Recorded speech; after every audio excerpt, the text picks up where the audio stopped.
চলে যান, আমি বলে দিলাম চলে যান, যারা তালা করেছেন তারা চলে যান।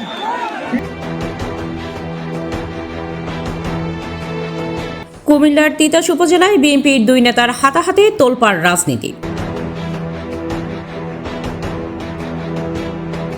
কুমিল্লার তিতাস উপজেলার রাজনৈতিক কোন্দল প্রকাশ্য রূপ নিয়েছে।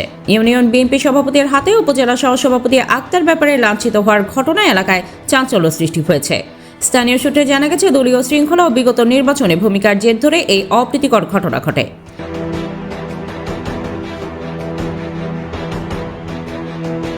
ইউনিয়ন সভাপতির অভিযোগ, উপজেলা সহসভাপতি আক্তার ব্যাপারে দলীয় সিদ্ধান্ত অমান্য করে বিদ্রোহী প্রার্থীকে সমর্থন দিয়েছিলেন।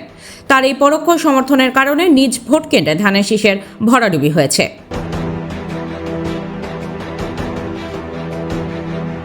এই ঘটনার ভিডিও সামাজিক যোগাযোগ মাধ্যমে ছড়িয়ে পড়লে মিশ্র প্রতিক্রিয়া দেখা দিয়েছে। সাধারণ নেতাকর্মী ও সাধারণ মানুষের দাবি, ব্যক্তিগত আক্রোশ বা গ্রুপিংয়ের কারণে দলের ভাবমূর্তি নষ্ট হচ্ছে।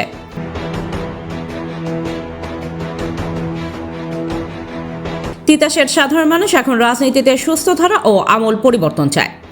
দলের ভেতরে থেকে যারা বেইমানি করে তাদের বিচার হওয়া উচিত, তবে প্রকাশ্যে লাঞ্ছিত করাটা দুঃখজনক। নাম প্রকাশে অনিচ্ছুক একজন স্থানীয় কর্মী।